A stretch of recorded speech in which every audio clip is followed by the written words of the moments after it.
Hello and welcome to the next episode of Listen to Lisa. I'm KSN Storm Track 3 Chief Meteorologist Lisa Teachman. I always try to have a special guest on, and today I'm going to pinpoint one of our other meteorologists so that way you can get to know him a little bit more. On our previous episode, we had meteorologist Lucy Dahl, and today my guest is meteorologist Jack Maney.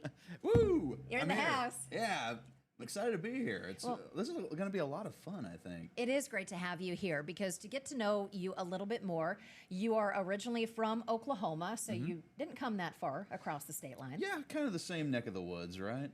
Well, we're going to get to a little bit more about Jack. We're also going to talk a little bit more about our weather because we're starting to enter into another stretch. We're talking about the heat dome building back in, and the heat dome is going to provide us with drier conditions. Everybody wants to know what Cheney is doing, and this has been incredible, Jack, how much progress we have been able to make in just a little bit of time. Yeah, we were barely above 50% full back in April, and now almost completely filled the lake up. It's been nice to have the rain for as long as we've had it, but I feel like we're on borrowed time right now. And of course, a lot of people are going out to the lakes this time of year because that's what we do here in Kansas. And I don't know, growing up in Oklahoma, did you go to a lot of lakes? I actually did not. Really?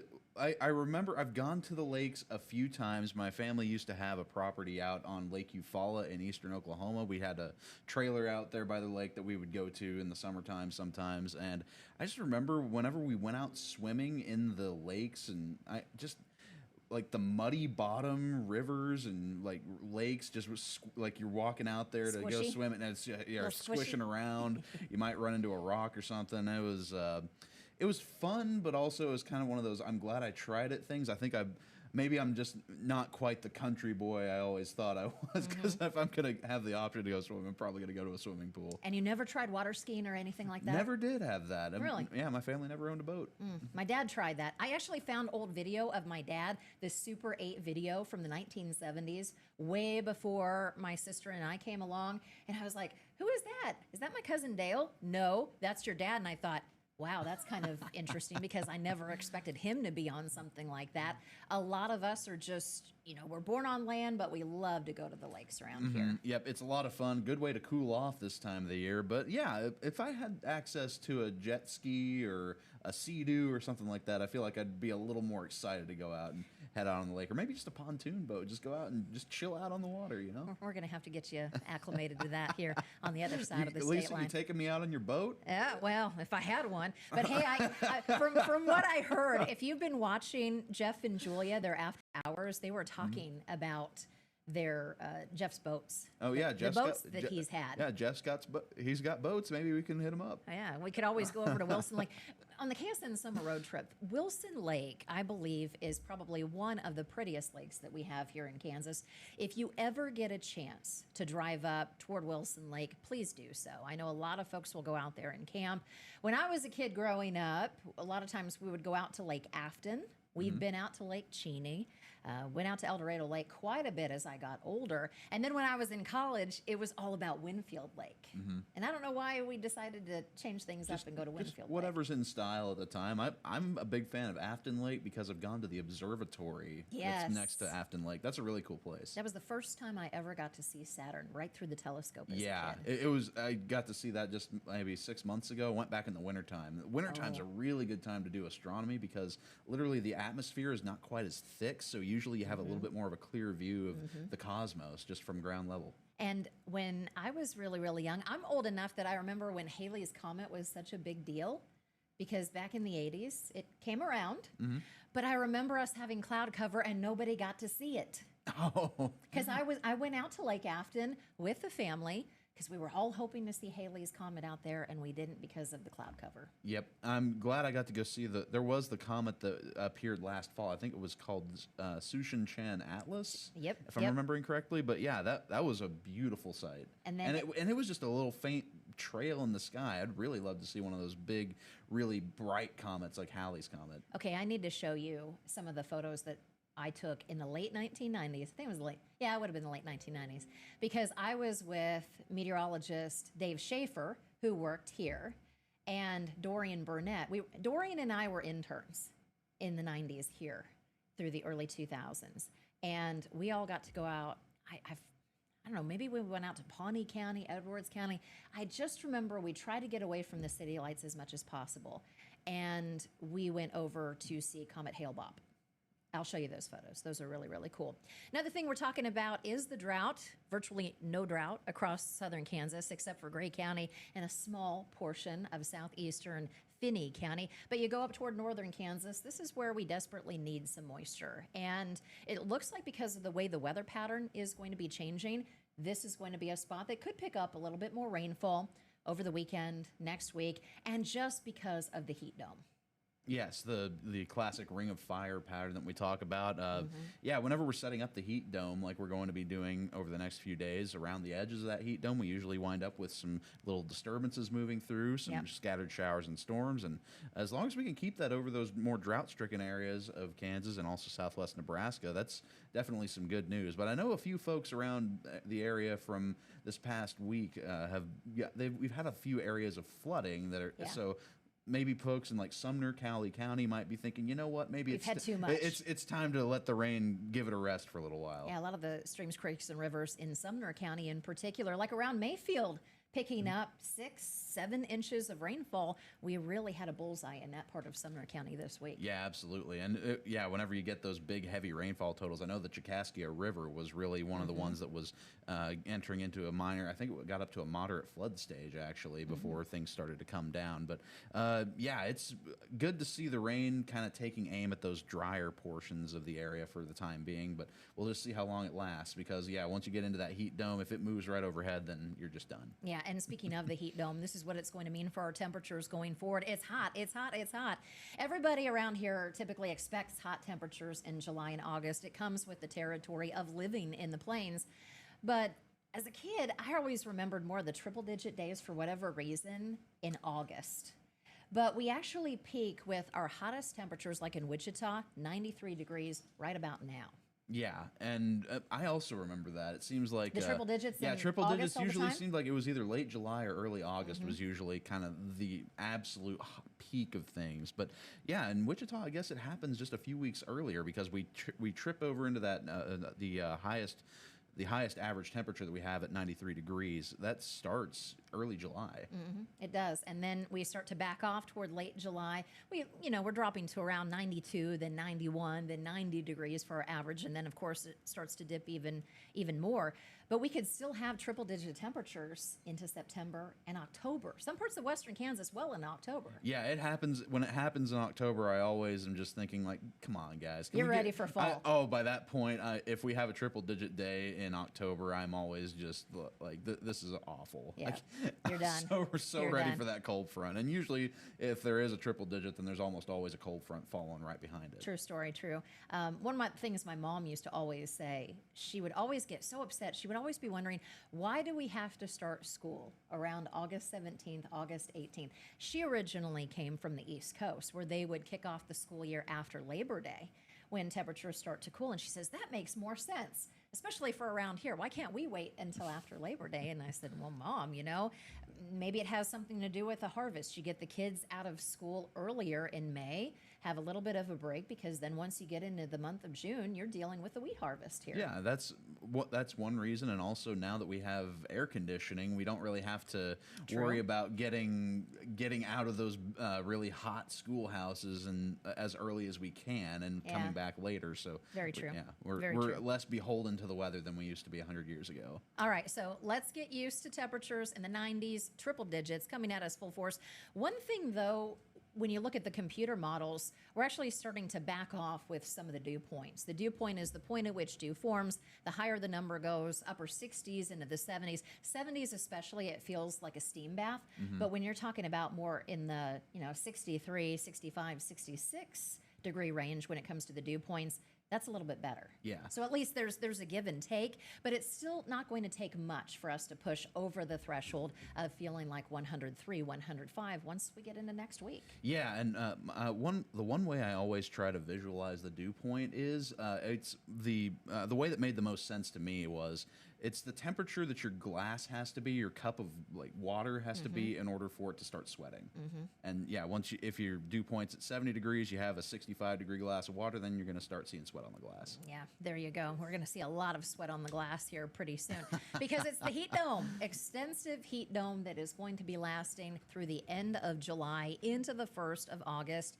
Get used to it. But on the northern edge of this, as we mentioned a few moments ago, any piece of energy that travels through the northern plains, that could actually maybe push this down just a little bit. We might see this wobble.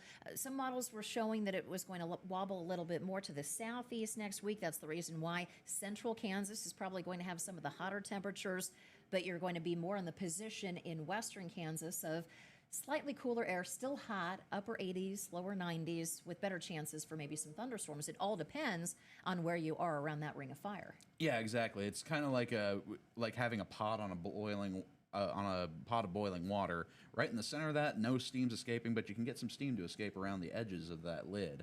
So the heat dome's acting just like that pot lid. So yeah, if we can get that to shift just a little bit, maybe open up the sky to at least a few scattered storm chances, especially west and north. But yeah, looking like the hope of that happening around Wichita is pretty slim the next few days. Pretty slim. All right, Jack. Well, we want to get to know you a little bit more because you have been with us here at KSN for what? 2.5 years Yeah, now? 2.5 years. It started years. here back in February of 23. Okay, so 2.5 years. Why did you want to come to Kansas? Well, Kansas is kind of right next door neighbors with Oklahoma, and the thing that I've always wanted to do career-wise is I've always wanted to kind of keep it close to home and cover the kind of weather that I was always terrified of as a kid. Like when I was little, like real little, I was terrified of thunderstorms. And it usually, like you hear that story a lot with people who are in meteorology and weather. It usually starts young. A lot of times it comes from that initial place of fear, this big, unknown, loud, scary thunderstorm coming through at night. And then it kind of develops into okay, I want to understand this. I want to know how to stay ahead of this and like know what this is so I don't have to be scared of it anymore. And that was me as a kid and growing up in Oklahoma City, seeing great meteorologists like that's Rick Mitchell there on the screen. Yeah, let me go ahead and pop this up here so that way we can see. We'll be in a box in a box here. But so on this picture here, now I used this photo on the far left side when I was interviewing Lucy last time because I thought it was such an adorable picture because here you are, knee-high to a prairie dog, literally, and you're pointing out the legend Gary England, who passed away a little bit ago. Yeah, just last month. And that picture has always been pretty near and dear to my heart because it showed how early it started. That's 2003, if you can believe that. I was 6 years old. That was 22 years ago. 2003, I was starting in this business. I know, I'm dating myself right now. But, you know, Gary England has meant so much to this business when it comes to the technology that he helped to introduce at the TV stations, from bringing in a commercial Doppler radar to how he handled tornado warnings and to just how he became so ingrained into the community in Oklahoma City. It's more than a living legend with him, as he made his career for over 40 years at 9 News in Oklahoma City, and then retiring back in 2013. Yeah, it was 2013. He retired after they had back-to-back major tornadoes, devastating tornadoes, 2 EF5s back-to-back. You had the Moore tornado, and then you had the El Reno. And I think afterwards he just called up his wife and said, okay, I'm done. What was it about Gary England that really attached you to him? Because clearly we can see this in this photo. Yeah, I think it was the presence that he had. There was always this really calming, assuring presence that Gary presented to the public. Like you could listen to him and know he knew what he was talking about. He was on top of the situation, and he was going to keep you safe no matter what. And that was kind of the I guess, yeah, whenever you're a scared kid, you hear a tornado warning's coming, you're just looking for any kind of assurance that you're going to be okay. Sure, sure. And then in the middle photo here, you have Reed Timmer. Yeah, fast forwarding to the college years. This was college, yeah, okay. That's with at OU. Yeah. Yep. You stayed in Oklahoma. You went to one of the best meteorology schools in the country. I'm so blessed to have grown up 45 minutes down the road from the best meteorology school in the country. Just that in-state tuition was really nice to have to get to go to one of the best places. And yeah, couldn't be prouder of being able to go and attend that school, get through the program. That's my friends Jason and Sam there. Sam's actually he's still at OU. He's pursuing his PhD. He's doing incredible things with Doppler radar research. Oh, so he's working with the Doppler, like the Doppler on wheels folks? Yeah, he does a lot of that stuff. Like he was one of the pioneers of he was actually one of the ones who was pioneering the research into the height that a tornado debris signature goes to as a predictor of how strong that tornado may be in like real-time tornado strength estimates. And it's just yeah, incredible guy, incredible stuff that's just happened. It goes to show you the kind of research that happens at the OU School of Meteorology. There's a lot of really incredible, groundbreaking stuff that's happening there all the time, and you get to be immersed in it as a student there. It's incredible. So why did you decide to do broadcasting? Because anytime a meteorologist comes about, whether you're, a kid like you were, for me, it took a little bit longer until I was in high school before I realized that this was what I wanted to do. You could essentially go into 3 different paths when it comes to meteorology. You could go the private sector, something like AccuWeather, where you could be, doing weather forecasts. You could also be doing warnings for different car manufacturers, for different railroads. You could go in the National Weather Service. Those are the folks that are responsible for issuing the warnings. You could also go into the broadcasting sector. So what was it about broadcasting that you wanted to go into? Well, I think what made the decision for me was the fact that I always had a really booming, projecting voice. My family always was telling me, Jack, you need to quit talking so loud. And so I was and now you're making a living on it. Yeah, exactly. Using that booming, projecting voice to tell people, hey, there's a storm coming your way. So I've always had that kind of just naturally just loud voice and that projects pretty well. So I've thought, you know what? That's a pretty good avenue to take things. And so I just started getting into the journalism program. The journalism program at OU has a great kind of in tandem thing with OU Nightly. It's they're the student-run broadcast down at OU, and they do a fantastic job. It's practically it's a newscast. It's like, and now they're doing continuous severe weather coverage. Yeah. That started to happen a couple of years ago, Yeah, which is incredible because I saw them talk about it at American Meteorological Society conference, and I thought, wow, for them to be doing this at the college level, to already be getting immersed in this, and it's not just the meteorologists, it's the anchors, it's the producers, it's the other people that also work behind the scenes, because you just see one part of a newscast, which is us on TV, but there's a whole lot of other people that are behind the scenes that make this work. Yeah, absolutely. And I really wish I had been there whenever they actually had that. When I started at OU, the broadcast program, they were still using PowerPoint for their weather graphics. And now they have a link system, they got a hold of a link just like system. we have right now here at KSN. Yeah, the exact same software that we use here at KSN. And so I had some training before I even got out with my degree into the job market. I had some training with the software that we use, and it's incredible that they're doing this for students. It's an amazing experience, and it's just going to lead to even better prepared professionals coming into our field. And the thing is that you are a walking, talking billboard. If your kids are thinking about going into meteorology school, Jack Maney. Right? Yeah, absolutely. I turned out all right, didn't I? I think you did. I think you turned out. You're a wonderful forecaster, but you're also an incredible storm tracker in the field. And I want to show some of the other photos here, but first, let's go back to this one here. So on the far right, this is Rick Mitchell. I remember Rick because he worked at KOCO, and he's now in the Dallas area. When did you get a chance to meet him? Obviously, you must have been maybe a little bit older than when you were pointing out Gary's picture. Yeah, you can see the date in the corner if you look real close. It's from 2006 was when I saw whenever I was at my grandma's house in Norman, and we heard, hey, the meteorologists are going to be at this park, which was literally around the corner. And so we said, hey, I got to go. And I begged my grandma to load up the car and take us over to the park, and got to meet practically a living. He was already a living legend at that point. Now it's just it really goes to show, like, when you get to meet the people who you idolize, it really can help to kind of crystallize that passion that you have into. It kind of gives you a driving force forward. It's like, hey, I've met the person who's doing this. I can do this too. And everybody Well, you hear the saying where people will say you never want to meet your heroes because you don't know how they're going to be when, they're in person with you. And you've met a few heroes here. And yeah, I don't really subscribe to that too much because I think that a lot of, if you're idolizing the right people, then they're not going to let you down. If you're, of course, if it's like a fame and money kind of thing, then maybe I would see that holding a little more water. But if it's just someone that you aspire to be like, in your career, in your profession, then absolutely try to meet those heroes because a lot of times they'll give you insights that you never knew that you needed. And then here, like I mentioned, you love storm chasing. Okay.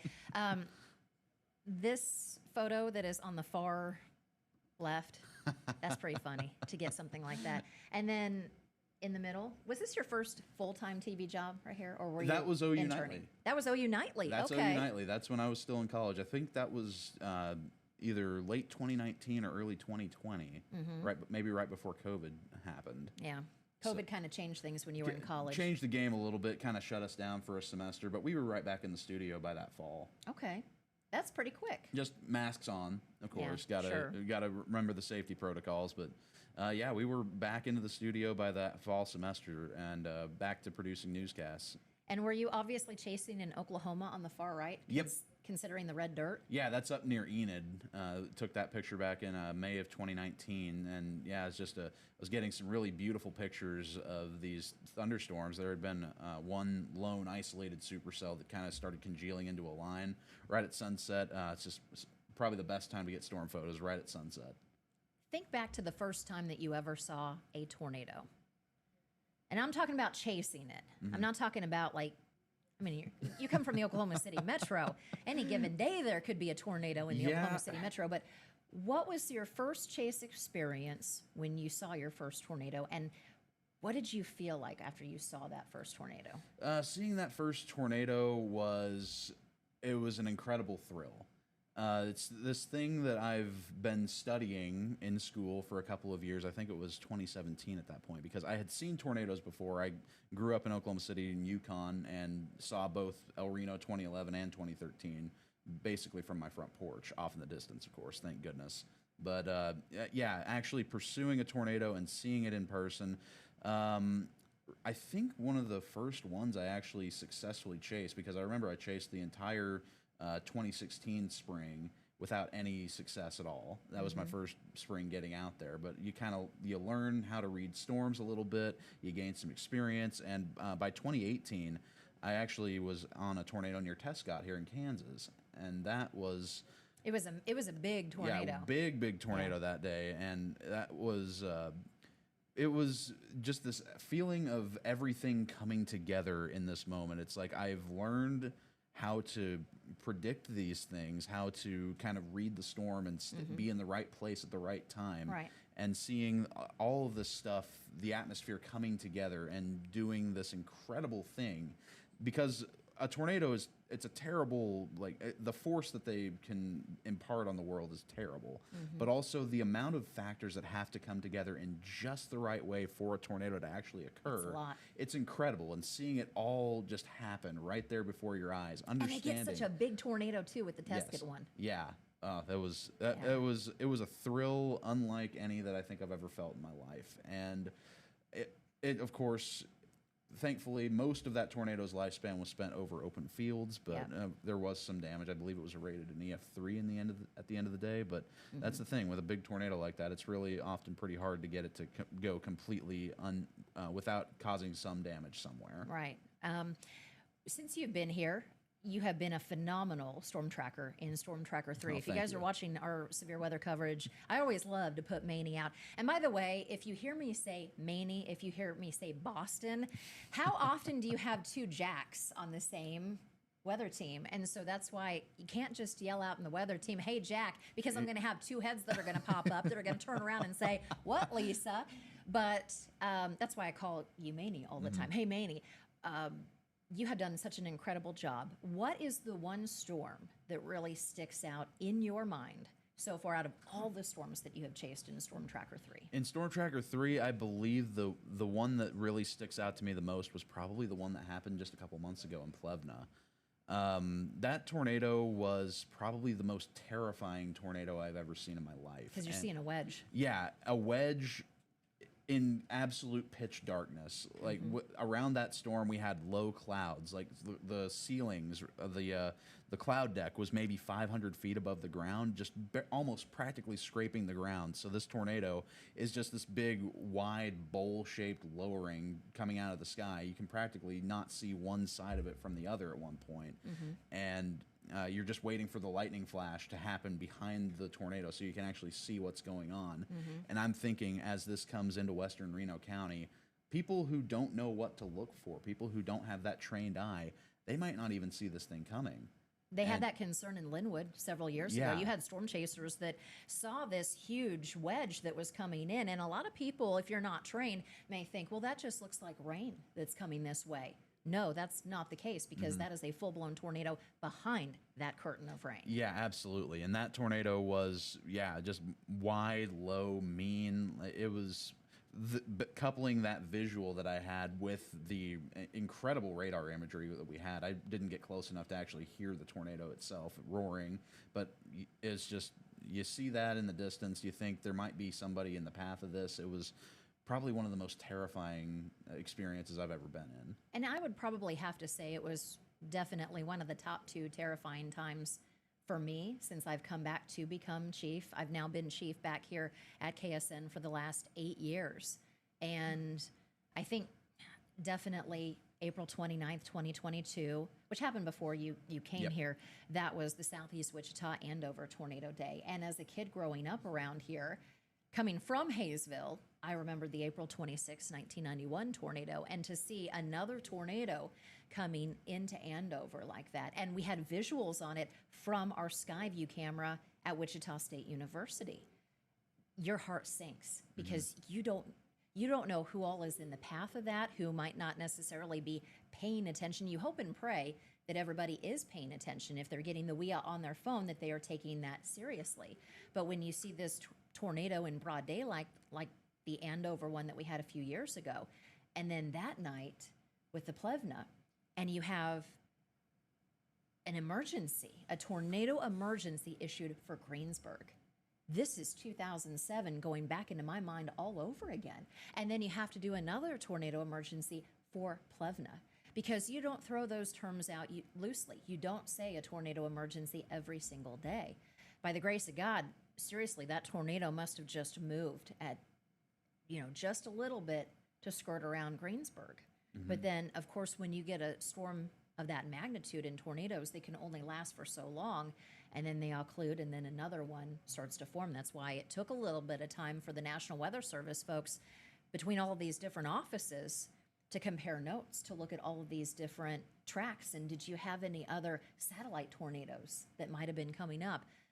But the issue with the tornadoes that day, like you mentioned, were the fact that it was at nighttime. And you would not be able to see that coming unless you saw that flash of lightning that was with it. And I could only imagine what it was like for you in Storm Tracker 3 when you saw that. And here you are trying to stay safe. You're trying to stay out ahead of it. You're doing a lot of different things in Storm Tracker 3 while we're doing continuous coverage. We're all doing a lot of different things on TV all at once.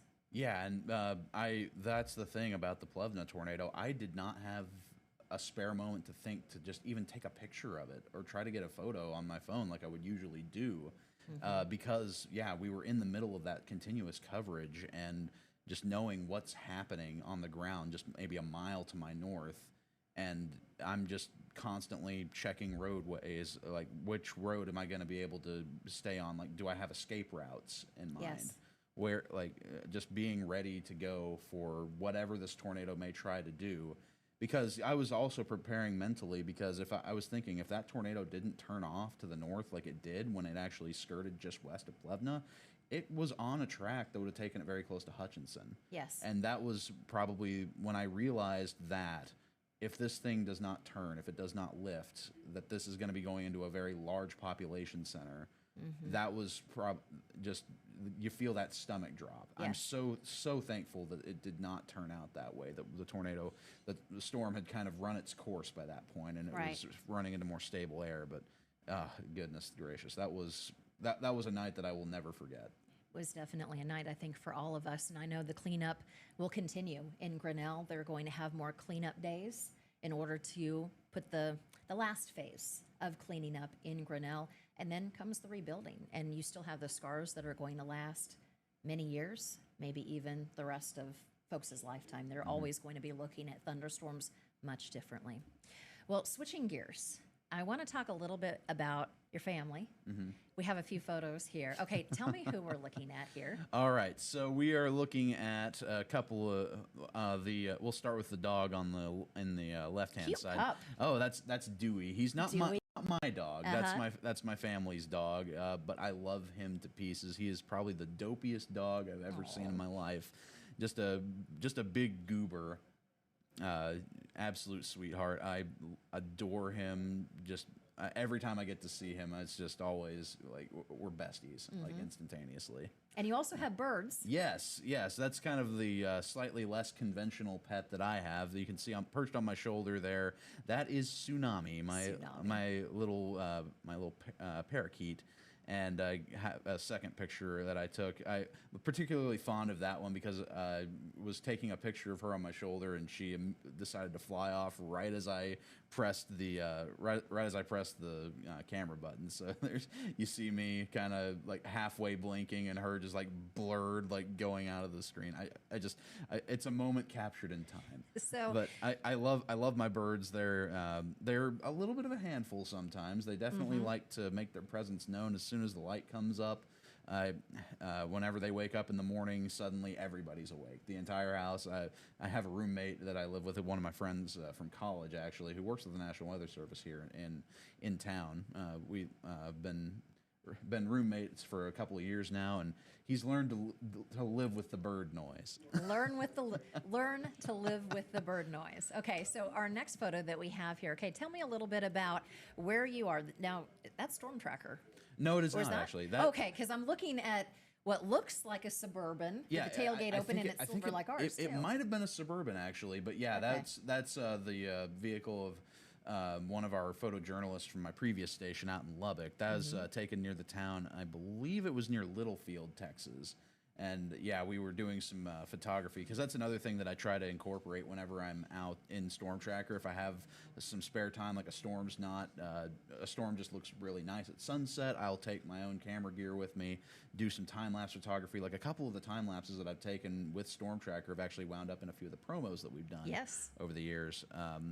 But that's another one of the many hobbies that I maintain is I have at least an interest in photography. I've always enjoyed time-lapse photography, like that kind of like filmmaking style has always been really appealing to me, and it's really lends itself well to storms. And then us together. Yep, that must have been some severe weather. That was day one. That was day one. Day one on the air for me. Day one. I was back in I believe it might have been the last few days of February back in 2023. It's remarkable to me, as in an industry where we seem to see people come and go all the time, we've kept a really consistent weather team here. The entire time. It's been the same crew: Jack Boston, Lucy Dahl, of course, Lisa Teachman in charge of everything. But and Ronell, who's not pictured here. I would be if he was there. It would be. I would be worried for his health and safety. This is true. Make sure he's staying on the morning side of things. Yeah, he's staying, making sure that he's well rested. Yeah, that's right. That's right. And of course, now this photo that is on the far right, I actually turned this into a T-shirt for you because a lot of times, when you come into a TV market, it takes some time before people know who you are. And so the story's great. So tell me the story that had happened and the reason why I got you this T-shirt. Okay, so because Lucy helped me design this T-shirt. We'll get into that in a second. Yeah, we were doing an event out at the Sedgwick County Zoo, and this was one of the first times I'd really gotten out and done any public outreach events. So I took Storm Tracker down to the zoo. They were doing I can't remember the name of the event, but it was some kind of educational event for kids. They were walking through like big tour groups, like entire classes were coming through, and we were showing them different things. Like had our whole setup with our interactive little weather exhibit out by Storm Tracker, and things were going pretty well that morning. I was just working the crowds for a few hours. Lisa came in to help take over for things after the lunch hour. I was doing the morning, and so Lisa comes in and she starts working the crowd, and I'm kind of taking a back seat, kind of taking a little bit of a break, and I feel this little tap on my shoulder. I turn around. There's this little girl. She must have been like 6 or 7 years old, just looking up at me, and she points at Lisa and says, "She's famous, and you're not." I'm so sorry. It's funny. It is. In that moment, it's like, it was what do you so cute, but what do you say? Yeah, what do you say in that moment? Yeah. She had me. She had me did. dead to rights. There was nothing I could say. I was just like, I'll get there. Yeah. Just give me some time. Yeah, It's yeah. like, Take a little bit of time. So basically, what I did brutal. was Brutal honesty. This picture that is right on the far right, you in front of the chroma key. I captured this one, put it on a T-shirt, and I put at the top of it, "I am famous too." And then on the back, Lucy said, "Put something on the back. Put something on the back." And she says, "How about as seen on TV?" So you have a T-shirt that's been created by your boss and also Lucy at the same time, which I know Yep. you and Lucy are such great friends. I'll And cherish it forever. I love this photo of you guys here on the left. Yeah, album's coming out pretty soon, right? Yeah, Doesn't it looks like you guys are about It ready looks to like, drop looks a like beat. we're about to drop like a some kind of a crossover, like indie folk or country album. But yeah, that was me and Lucy with a weather angle. Yeah, me and Lucy have been great friends basically from day one. And actually, fun fact, I actually met Lucy back in 2020. I went to a conference in Boston for the American Meteorological Society, and Lucy was there too. We wound up sitting next to each other during one of the broadcast presentations. What are the there. chances of that happening? Yeah, I guess better than the average, just meeting anybody out on the street, because I mean we both are in the same career field and everything. It's not impossible. But there were a lot of people at that But it is place. improbable, right? Right? Because Yeah. I was there too, Yeah. but there were a lot of people there. Yeah, exactly. And it's like, I remember we sat next to each other. We talked for a couple minutes. She gave me her card. We followed each other on social media. Didn't think anything about it until I was applying for this job. I was like, Lucy Dahl, why does that name sound familiar? And then lo and behold, we've just been pretty much just best friends ever since. But I hear she doesn't like, the birds don't like her. Oh, the birds don't like anybody but me. They're very, they're not very social. Okay. I would say. Okay. They're Because she'll go over there, if you're ever out of town or something like that, she'll go over there and feed them and take care of them for you. I'll usually have her come over there and be the surrogate parent, or if me or my roommate James are not available, both of us are going out of town at the same time, I'll have to call on somebody. Lucy's usually my go-to. But the birds are very much not. They're not fans of anything new. Like, you know how cats are often not so big fans. It takes them a while to acclimate to things. Well, dogs are man's best friend. Cats have staff. Mm-hmm. But birds are don't touch me. Stay away. They're like cats, but times 10, because they're more demanding, especially more divas? Especially little birds. Little birds are like afraid of their own shadow. Like, anything new is a threat. It takes them literally weeks to fully suss something out and watch it long enough to know that, okay, I can mess with this without it like growing teeth and eating me or something like that. It's sometimes it gets to the point, it's like, really, like little guy, it's fine. I gave you this. I wouldn't hurt you. You trust me. Why don't you trust but Right. birds do what they're gonna do, right? Yeah, but you love them. You love them. Oh, they are so fun, but also just a little frustrating sometimes. A little high maintenance. Yes, well, they are. Your family is wonderful. We have a picture of your mom, your dad, and your brother. And also there's something that you and your brother both love. So tell me about your parents, how they've supported you in this meteorological journey, and what connects you that's so special with you and your brother. All right, yeah, that's my mom, my dad, my brother, James Jr. and Marcy, and they have been nothing short of.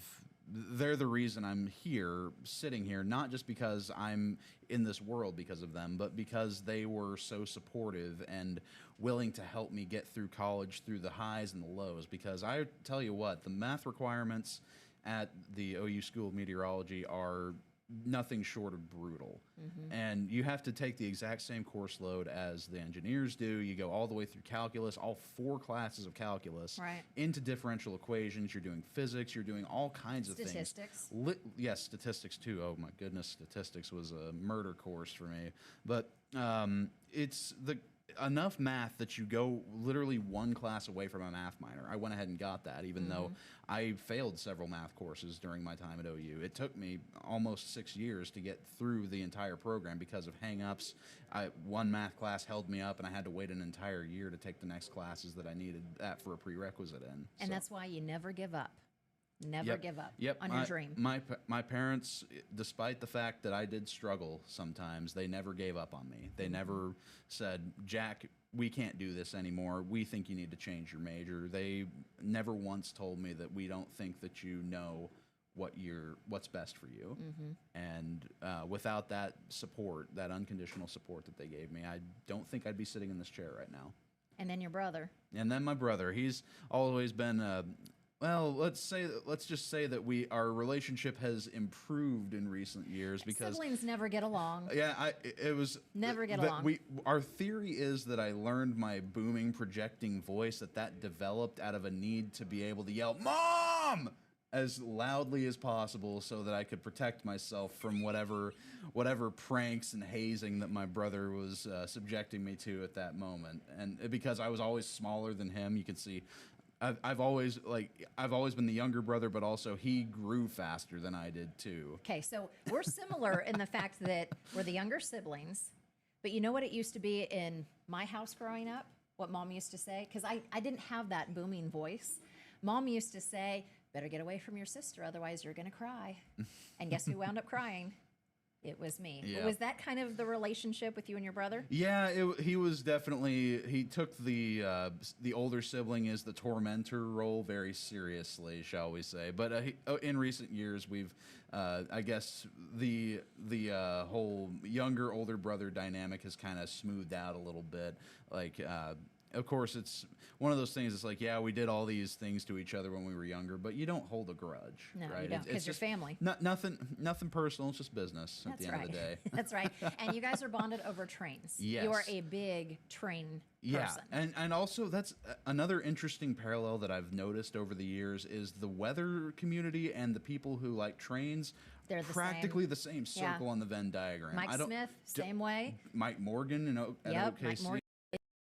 He actually has his own little steam. Yeah, a 1/8 scale steam railroad in his backyard. Live steam locomotives. It's incredible. But he has his own little locomotive that he drives on, and his son has one too that they'll go get ice cream with. Have you seen the video of that? Yeah. Oh, yeah, they will. Yep. And so is this going to be next in your future for you? Yeah, well, if the money comes together for it, right? Because it's an expensive hobby. But yeah, you can see that last picture there on the right-hand side. That's me and my brother at the Oklahoma City Train Show last year. We both are And this is a tradition, too, going to the Oklahoma City Train Show. I've gone every single year since I was born. So I think it was kind of instilled by my parents. Like, they started us off watching Thomas the Tank Engine, and then it just never really left. I never lost interest in it, and so yeah, me and my brother, we do HO scale model railroading. That's the one of the pieces of track that we've been building together for the last few years, and it's a great way to keep us close and kind of keeps the bickering to a minimum these days. It helps to bond you and get you guys even closer. Well, meteorologist Jack Maney, thanks for being on the second episode of Listen to Lisa. It's been great to learn a little bit more about you. We love having you here at KSN as part of the team. I think our team here, this is the best era. I mean, it's just absolutely wonderful with two Jacks, with Ronell, and with Lucy. Just love you guys all to pieces. Love having you here. I'd love to be here. I'm glad to be on here, Lisa. Thank you. All right, everybody, take care. Make sure that you stay safe. Make sure that you continue to be weather aware. And remember, we're going to be here for you. We're going to be here for you around the clock. Have a great one, and take care.